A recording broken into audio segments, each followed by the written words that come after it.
Word of Mouth is a recorded audio talk show not set in front of a live audience. Any unauthorized exhibition, distribution, or copying of this audio broadcast or any part thereof is an infringement of the relevant copyright and will subject the infringer to severe civil and criminal prosecution, as well as the possibility of death of 1,000 sons. Listener discretion is advised.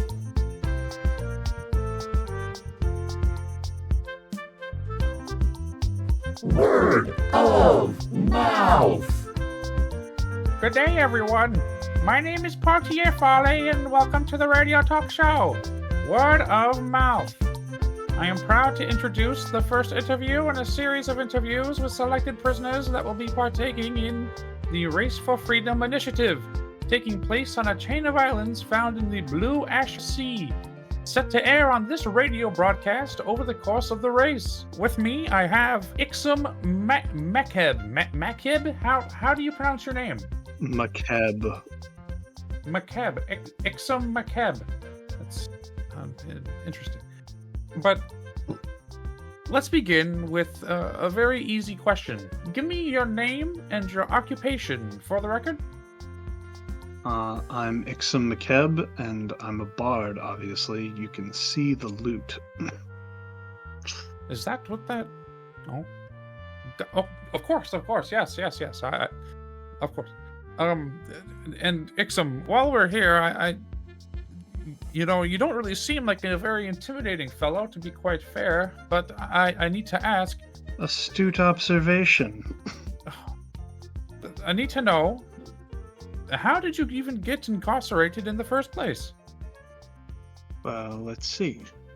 There was some framing for embezzlement, betrayal of a close family friend, being transported against my will across an ocean, something along those lines. Wow, that for something that is very serious that you're talking about that very nonchalantly. I'm impressed. Well, thank you, I suppose. Is there anything that you're missing from back home before you were incarcerated? A family member or a pet, perhaps? Well, he wasn't exactly family. I suppose you could call him a pet. But no, I suppose more he was just a friend. But I'm sure it's been many years at this point. I'm sure he's gotten quite old and is perhaps long since passed. Oh, I'm so sorry. I'm so sorry. Not of your concern. It's the nature of elves' lifespan. My cousin was a half elf, mother's side, not my side, but good fellow. So I have to ask, do you believe in life after love? What kind of question is that? I'm sorry. You can ignore that. You don't have to answer that. Just a little prank my staff likes to do. Quote Chair, which, as I'm sure you know, is a famous half-elf singer. Speaking of half-elves and elves alike, known for her hit single, You Know I Can Go Back in Time. So let's... You don't have to answer that if you don't want to. I understand that questions like that can be quite confusing. No, it's quite all right. No, I don't believe in life or love at this point, so I think the answer would just be a no. Oh, okay. Well, that's really sad, but it even if you don't believe in life or love at the moment, I have heard from sources that you are very close to one of the adventurers on your team. Is that true? And oh, am I? Well, that's what my sources tell me.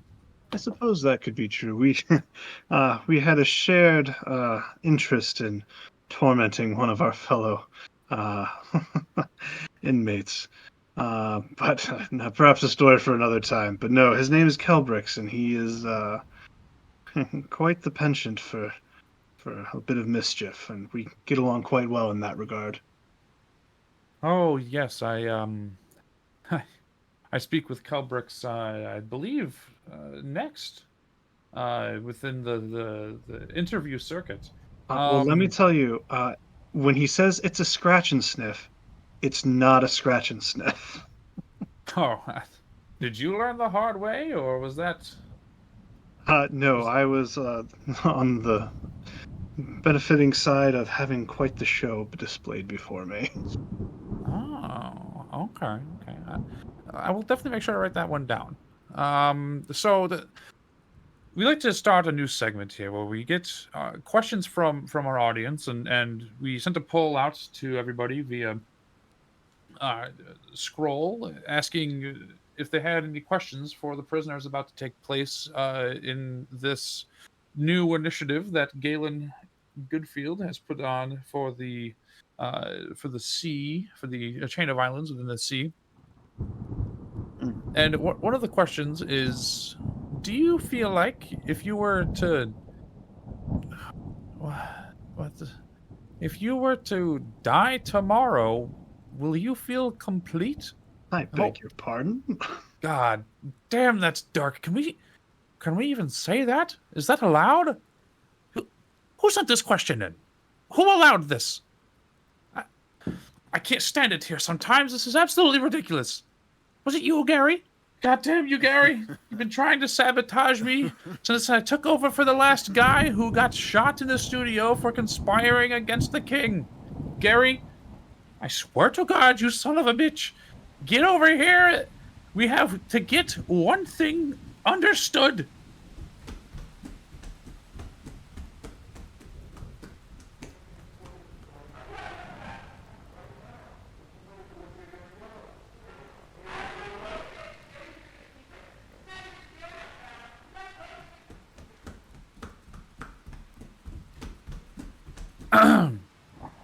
Okay, sorry about that. I just, I had to go deal with Gary. Don't even get me started. But I swear, if I could put Gary in that shithole that you were in before this adventure started, I would. God, I hate that guy. Anyway, let's get back to the interview. We have a couple of questions left. That's all right. I'll try not to take offense to that, but I get it. Gary's a schmuck. Every party's got the one. I really feel like I ought to give Gary a scratch and sniff. Oh, please do introduce him to Kelbrix. It'll be quite the laugh, I guarantee it. Oh, I don't know if Gary will see it long enough to get to Kelbrix, to be quite fair with you. God, that guy fucking sucks.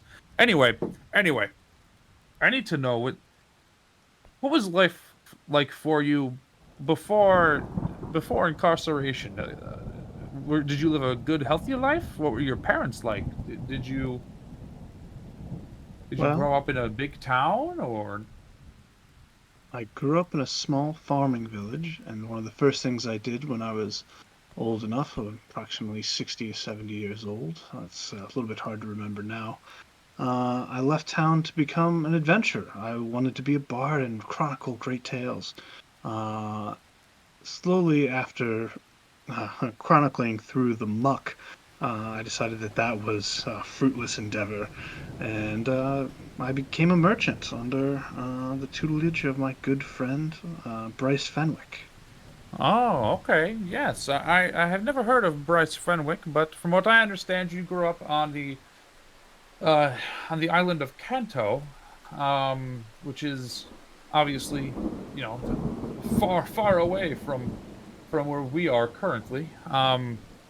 Well, that's actually slightly inaccurate. I spent most of my life on Kanto, but I was actually born near Valinair, which is just a little bit across the sea. I left home, again, when I was just coming into adulthood, and perhaps I stayed with my parents a bit too long. I was a bit too naive of the world when I left. But no, I'm from Valinair, and I spent most of my time in Kanto, though. Oh, yes. I believe I've heard of Valinair. It's just a short hop, skip, and about a year and a half's worth of travel from where we are currently. Yes, obviously, it's nowhere close. Hmm. Of course, I'd be able to tell you that with more certainty if I knew where I was. Yes, of course. Well, believe it or not, I don't believe that anybody in this prison knows exactly where it is, since it has never been put on any map of any sorts. And everyone who comes here blindfolded due to the fact that We don't want. I'm sorry, not we. I don't trust me. I'm not a part of this corrupt system. God. Oh, bit of a slip of the tongue there, eh? No. I trust me. I want nothing to do with this place. I believe it is filthy. It is disgusting. I got tons of fecal matter on my feet, and the rampant smell of dirty people. Not saying you're dirty, but some of them are. Some of these people are very disgusting. Oh, trust me, your honesty is written in your inflection, tone, and all over your face. Oh, well, thank you. I do appreciate you saying that. Oh, I'm sorry. Was that meant to be an insult? Of course not. Why would you think such a thing? Well, fair point and well played, sir. Fair point and well played. We have one final question for you today before I will let you go. And that question is, with this adventure, the Race for Freedom Initiative, my understanding is that you won a raffle, so to speak, to put you in this race where you're able to buy back your freedom after a set of events are set to take place throughout a bunch of different chains of islands where you will collect artifacts. With something like this and something as great as this, is there more to the story as to what you're looking to get out of this adventure, or is all of this just to have the chains over the prison system, the shackles freed? It's an interesting question, really. When something is put out of balance, what is it that really gets it back into balance? I mean, what was unjustly taken from me, cannot really be restored. The time nor the experience can't be made right. So I think maybe all I'm looking to get out of this is maybe just a fresh start. Very wise for a prisoner. You've not hung out with enough incarcerated bards, then. Did you not hear my explanation of how disgusting this is? The last thing I want to do is be here. I don't want to speak to anybody else. Nah, fair enough. Okay, well, I believe that wraps it up for us today, Ixim. I appreciate you taking time out of your day at this beautifully disgusting place. Of course. And I'm sorry, I don't... This is quite honestly the last place that I want to be. I think it's not because of you or because of this place. Honestly, it's fucking Gary. But I will not delve into my issues with you, good sir.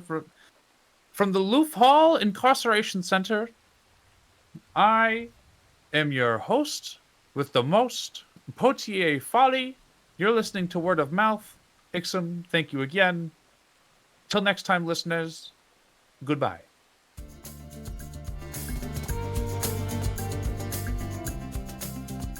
Hey everyone, I hope you enjoyed that first interview in the series of interviews that we're going to be doing with the campaign characters, the first one being Ixim Makeb. It was a very fun interview to do with Jake, and I'm so happy that we were able to get that out to you guys, and I'm very excited for the following interviews as well. If you want to go ahead and follow our socials, you can check us out everywhere at Dragon's Den Podcast or at Real Dragon's Den on Twitter, and also check out our Patreon over on patreon.com/Dragon's Den Podcast. If you could go ahead and also leave us a review or rate us if you can, that would be amazing. I appreciate your time. We'll see you guys next week when we interview Erlin Von Moore.